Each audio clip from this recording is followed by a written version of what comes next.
இந்த காக்கா கதையும் புறா கதையும் ஒரு கதை உங்களுக்கு சொல்றேன் பாருங்க. இந்த புறா கூட்டத்துல, புறா எப்பவுமே கூட்டமா தான் வாழும். கூட்டமா தான் வாழும். அப்போ ஒரு காக்காக்கு வந்து ஆசை வந்துருச்சாம். புறாவை தான் நிறைய பேர் கொஞ்சுறாங்க. புறா புசு புசுன்னு அழகா இருக்கு, குண்டு குண்டா இருக்கு. காக்கா ஒடுங்கி போயிருக்கு.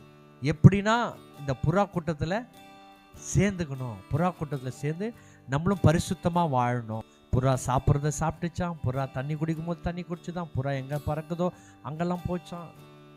ஒரு நாள் மேல பறக்கும் போது பூமியில தரையில வந்து ஒரு எலி செத்து ஒப்பிட்டு இருந்துதான்.